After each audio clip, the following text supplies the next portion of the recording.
Welcome. I'm Nemesis. My wife Rianne's sitting in the house, sitting back relaxing after going to the chiropractor. And this is RN Homesteading. Thank you for joining me on this little video that I got going on for today. And don't forget to like this video, subscribe, because out of everything that I can grow, including what's in this bucket, the one thing I can't grow without is this channel without your help. And with that being said, let's go ahead and dig into what I got going on here.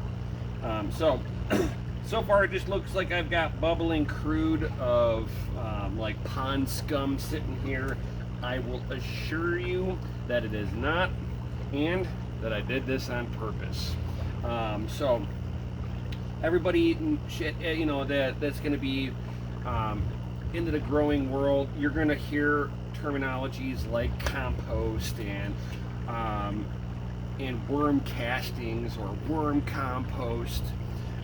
These are beneficial stuff that you can amend your soil with to help for plant production. When you're sitting there and looking at plant production, you want to sit there and really just dive deep, and I mean literally diving deep into the dirt, because that's where it all starts. If you don't have a good amount of a workforce under your feet, it's not going to matter what you plant, because what's above the dirt is going to be a direct sign of what's going on underneath the soil. So if your soil is hard, dry, tough, it's going to express it in the foods that you're trying to grow. That it's going to be a bitter, tough, not sweet, like all the things you don't want from a vegetable. Everything that you get from the big box office stores, like Walmart and all of them, it doesn't matter. Big box office store, they're buying from commercial growers that these plants are growing in sterile environments. And you wonder why the foods don't have any real sugar contents to them. They're not sweet. There's not a lot of water in them. All the things you don't want to see. Why? Because the food is expressing its environment that it had to grow in. It lived a tough life. I mean, go on to the south side of Chicago. Go into the poorest neighborhoods and talk to some of the kids out there. They live in a tough life. They express it. Go to a more richer area where, you know, these kids don't have to worry about their next meal. You're going to see a much different child. Same thing with plants. Plants are basically our children. You know, we are the shepherds. So with that being stated, we want to sit there and make sure that we are producing the right environment. And what does the right environment for your plant? It's gonna be the microbes in the soil. You can have more livestock under your feet than you can put on your property, and you absolutely need that. Even if you have livestock, guys, even if you got free range chickens, any of that stuff, stupid fly,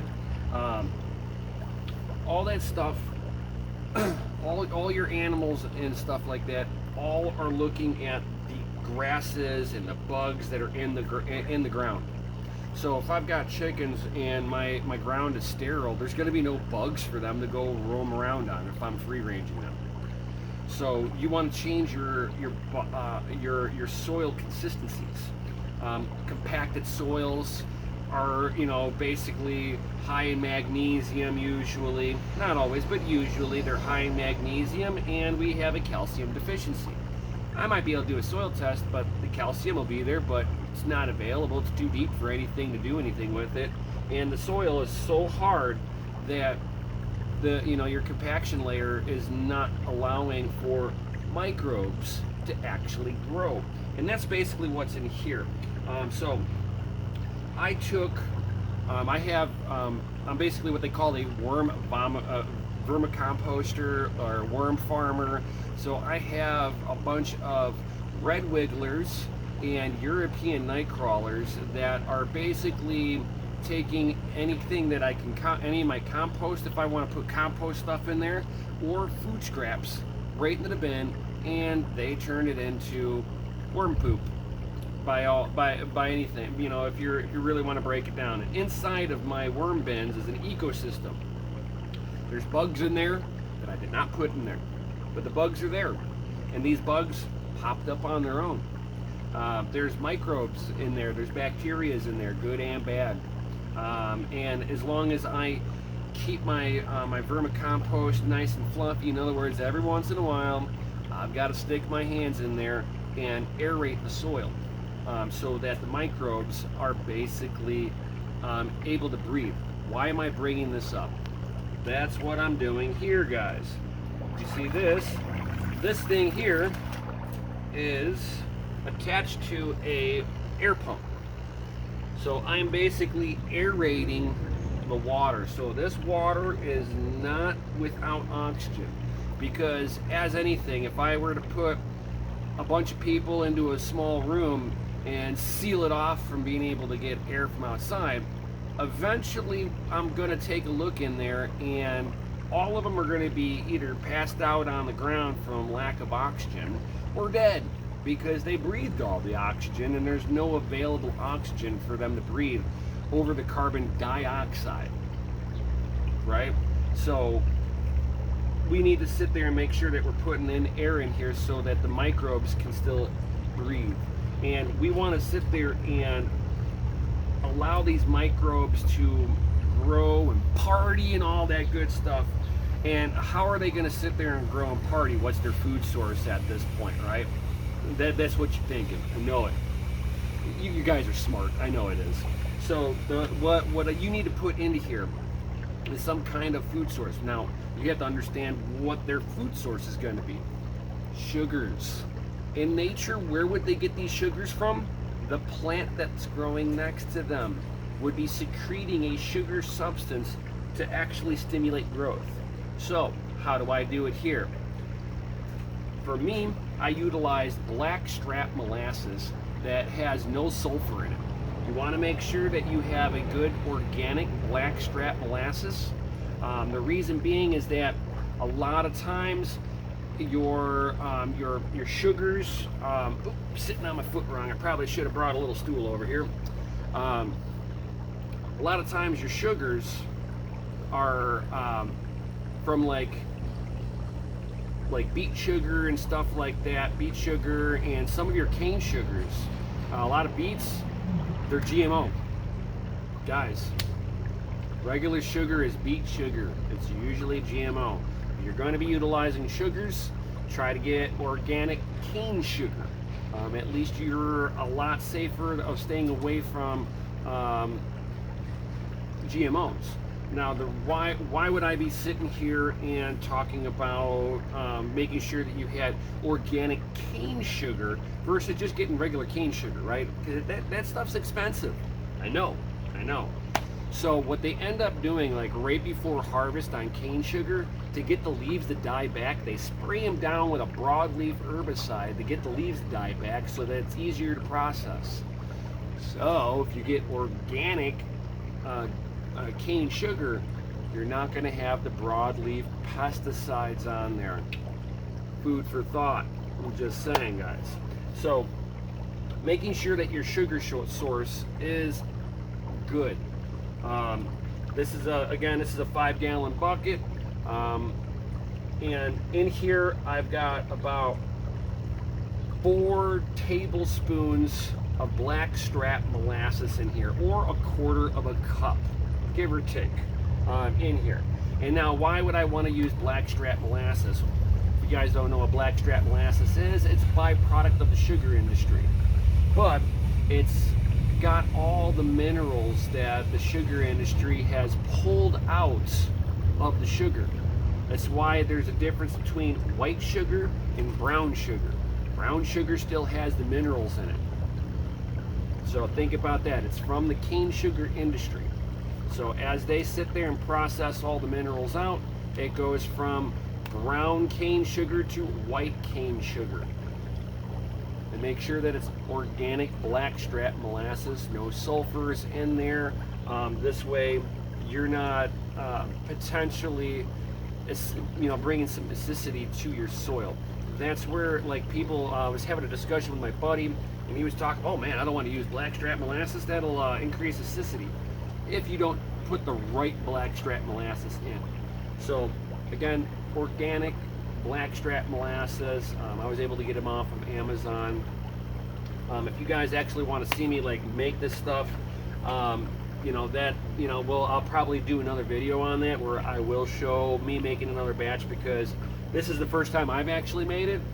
I've never actually checked this stuff out. So, and then I'll give you more proportions at that point. And then I have some of my worm castings in here in this bag. So in here I have worm castings.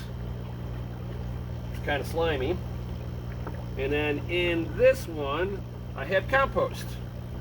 So I've got two different styles of mediums in here, just so that I've got that's actually like really gross. But anyway, distracted squirrel. So in here I've had it brewing for 24 hours, a little over 24 hours. Now, if you are wanting to do this as a foliar spray, where you're actually spraying the bottom sides of your leaves, you're going to want to dilute this down. And that's why you also don't want to do an anaerobic, where it's without oxygen, and do a foliar spray, because you're putting bacteria on everything. When you have the lack of oxygen, you have more bacteria. When you have lots of oxygen, you'll have good bacterias with good microbes, because the microbes are only going to be able to survive if they've got oxygen. Now, if I turn this oxygen off, this brew has about 6 hours shelf time. So if you look at any of your compost teas that you can buy from the store or anything like that, know that if it was not made within 6 hours, all the good stuff that you really want are dead. So do not waste your money on purchasing compost teas, worm teas, unless it's been done within the last 6 hours. You're welcome. I just saved you $20 to $30. I looked this up and was surprised that there's products out there of this stuff. All the good benefits are dead by the time you can get it, especially if it has to ship to you. Oh my God. So if you can't do composts and stuff like that, that's fine. In my next video, where I'm going to do more of an in-depth on this, actually make a batch while videoing it, and explain everything that I've got going on here, give you links to everything down below where I got it too. That'll be for the next video, so stay tuned on that, guys. But this stuff here, since it's my first batch, I wanted to make sure that I knew what the heck I was doing before I did anything.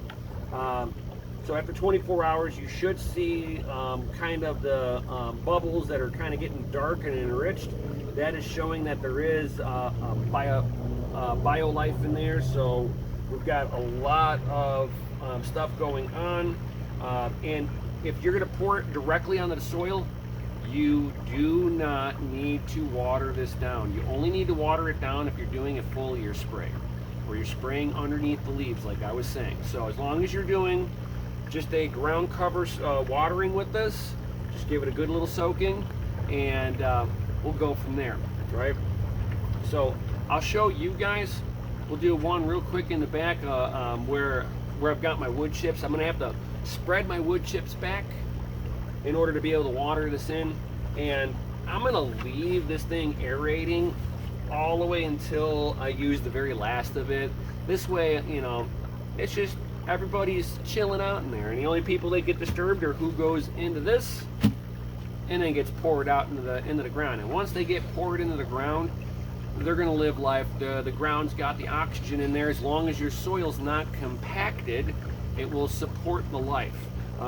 You can do this like once a week, once every other week, or once a month, but it is good food for the soil too. It takes a little bit of material and makes it go further. So without any further ado, let's go ahead and get spreading, y'all.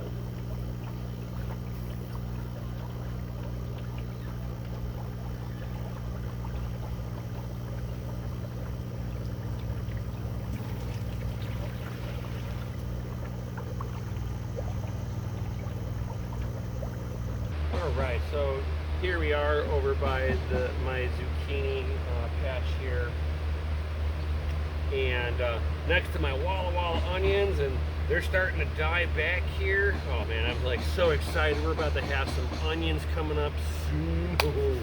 They are huge. I mean, we're talking almost a baseball size in diameter. That'll be a good harvest. So, but anyway, here we are back at the with my compost and worm tea concoction here, with a little special secret sauce in it that I haven't talked about. So stick tuned on the next video, because you're gonna want to know exactly how I made this. I'm just telling you, you want to see it. So, but anyway, I'm gonna go ahead, spread it down. You don't need to like use a whole gallon in this area. It literally just needs to, you just need to wet the whistle of the dirt. We've had a lot of good rain the last few days, so my soil is you know, dry maybe first. Let's see here, dry for like an inch into the soil. So what I'll end up doing with all of this is I'm going to put this all down, and then I will end up watering in over here just a little bit, just so that we can get the microbes the best possible chance. You either want to start off with like slightly damp soil, or once you get it all put in, wet it down. But if you're doing it in the blazing sun, I would kind of tell you to, you know, if you're going to water, you can water during the day, but just don't get it on the leaves so much. Not that you're going to burn it, you just don't want to introduce potential molds and stuff like that by watering at in the incorrect times. Plants don't benefit from midday watering so too much, mostly because you don't want to get it onto the plants when they're trying to photosynthesis. They're trying to convert the energy into sugars, so you want to make sure that they are undisturbed doing that. But you can certainly wet the dirt around them. That won't hurt them in any way, shape, or form. Just don't water them down completely. So let's go ahead and dig in.